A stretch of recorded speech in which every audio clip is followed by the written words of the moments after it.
नाम इस वक्त दुनिया भर की मीडिया ले रही है वो है व्लादिमीर पुतिन, जिन्होंने यूक्रेन पर हमला बोल दिया है। आप ये भी जानते हैं कि वे रूस के राष्ट्रपति हैं, लेकिन कौन है व्लादिमीर पुतिन, किसकी सुनते हैं वे और कैसे वे इतने ताकतवर बने।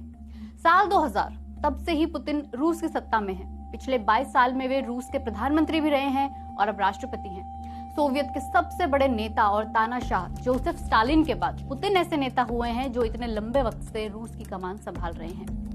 पुतिन ने 2020 में एक और ऐसा काम किया कि कम से कम 2036 तक वे सत्ता में रहेंगे। रूस के संविधान के हिसाब से कोई व्यक्ति रूस का राष्ट्रपति लगातार सिर्फ 2 टर्म के लिए रह सकता था और 2024 में पुतिन के दोनों टर्म खत्म हो जाते, लेकिन उन्होंने संविधान में ही बदलाव कर दिया। इस अमेंडमेंट के लिए रेफरेंडम भी हुआ, यानी राष्ट्रीय स्तर पर वोटिंग हुई और आखिरकार पुतिन जीते और अब रूस में राष्ट्रपति लगातार 4 टर्म के लिए रह सकते हैं। हालांकि इस वोटिंग पर रूस की विपक्षी पार्टियों ने धांधली का आरोप लगाया था। खैर, थोड़ा और पीछे चलते हैं।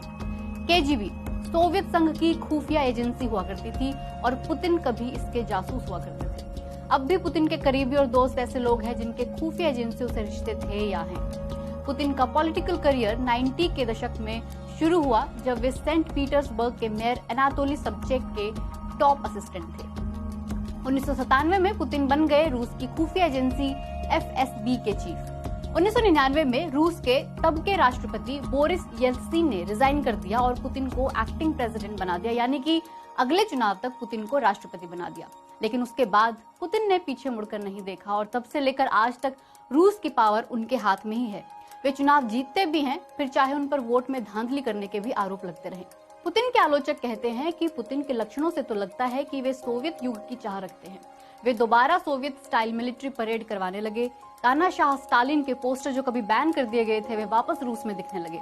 यहाँ तक कि रूस की कोविड वैक्सीन का नाम भी स्पुतनिक है। सोवियत संघ ने 1957 में दुनिया की पहली आर्टिफिशियल सैटेलाइट लॉन्च की थी जिसका नाम स्पुतनिक ही था।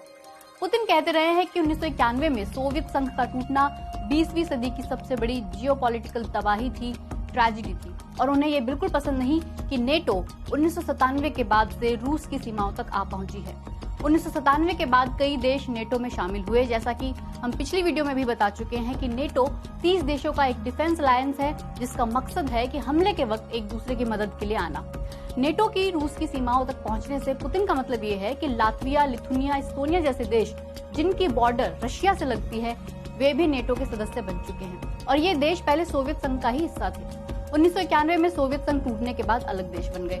कहा तो ये भी जाता है कि पुतिन वापस सोवियत युग लाना चाहते हैं, इन देशों को फिर से अपने में मिलाना चाहते हैं, इसलिए इनका नेटो का सदस्य बनना उन्हें अखरता है, क्योंकि इन पर हमला हुआ तो फिर सभी नेटो सदस्य रूस के सामने आ खड़े होंगे। इसलिए पुतिन ये मांग भी कर रहे हैं कि 1997 के बाद जितने देश नेटो में शामिल हुए हैं वे किसी तरह नेटो से बाहर हो जाएं। पुतिन ने साल 2015 में एक बार कहा भी था कि 50 साल पहले उनके शहर लेनिनग्राड की गलियों में बीती जिंदगी ने उन्हें सिखाया है कि अगर किसी लड़ाई को अवॉइड ना कर सको तो पहला मुक्का तुम मारो, और ये मुक्का पुतिन पहले भी मार चुके हैं। साल 2008 में जॉर्जिया में भी पुतिन की सेना ने जॉर्जियन आर्मी को खदेड़कर 2 क्षेत्रों को कब्जे में ले लिया था, अब्खाजिया और ऑसेटिया। ये तो पुतिन की जॉर्जिया के नेटो समर्थक राष्ट्रपति मिखाइल साकाशविली से उनकी निजी लड़ाई थी और इससे जाहिर हुआ कि पुतिन वेस्ट सपोर्टर नेताओं को कैसे दबा सकते हैं। 2014 में भी रूस और यूक्रेन के बीच तनाव हो चुका है। तब रूस ने क्राइमिया को अपने कब्जे में ले लिया था। सीरिया के गृह युद्ध में पुतिन बशर अल असद के पक्ष में खड़े हो चुके हैं, जहां पश्चिमी देश दूसरे पाले में खड़े थे। तो वेस्ट को चैलेंज वे पहले से ही कर रहे हैं। वेस्ट भी उन्हें शक की निगाह से देखता है, लेकिन रूस की जनता उन्हें कैसे देखती है? पुतिन ने शुरू से ही अपनी इमेज बिल्डिंग पर ध्यान दिया। जैसे कभी फाइटर जेट उड़ने लगते हैं, रशियन बाइकर फेस्टिवल में बाइकर बन जाते हैं। उन्होंने सत्ता में आने के बाद सबसे पहला काम मीडिया को कंट्रोल करने का किया। बल्कि कहा यह जाता है कि रूस के नागरिक वही देखते हैं जो पुतिन चाहते हैं। रशियन मीडिया में पुतिन का राष्ट्रवाद वाला ब्रांड ही चलता है, उनके फेवर में खबरें चलती हैं, इसलिए उनकी ऑपोजिशन किस लेवल की है ये पता करना मुश्किल है। फिर भी उनकी पॉपुलैरिटी पुरानी जनरेशन में देखने को मिलती है। युवा लोग पुतिन युग में ही पले बड़े हैं, वे थोड़ा बदलाव चाहते हैं। जनवरी 2021 में पुतिन के आलोचक एलेक्सी नवेल्नी को जब गिरफ्तार किया गया तो नवेल्नी के लिए पूरे रशिया में प्रदर्शन हुए। पिछले कई सालों से रूस ने इतना बड़ा विरोध प्रदर्शन नहीं देखा था। नवेल्नी ने पुतिन की पार्टी पर भ्रष्टाचार के आरोप लगाए थे, लेकिन नवेल्नी को एक पुराने घपले के मामले में गिरफ्तार कर जेल में डाल दिया गया। वे इस वक्त जेल में सजा काट रहे हैं। अगस्त में उन पर नोविचोक जहर से हमला भी हुआ। वेस्ट ने इसका आरोप पुतिन की खुफिया एजेंसी एफएसबी पर भी लगाया। लेकिन पुतिन इन आरोपों को खारिज करते हैं।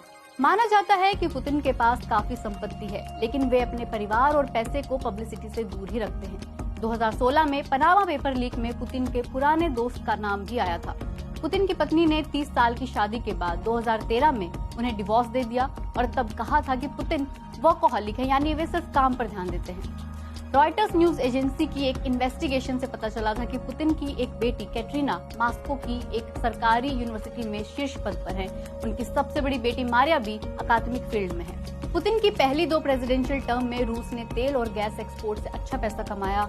रूसी लोगों का लिविंग स्टैंडर्ड अच्छा हुआ, लेकिन आलोचकों का मानना है कि इसकी कीमत रूस में लोकतंत्र ने चुकाई।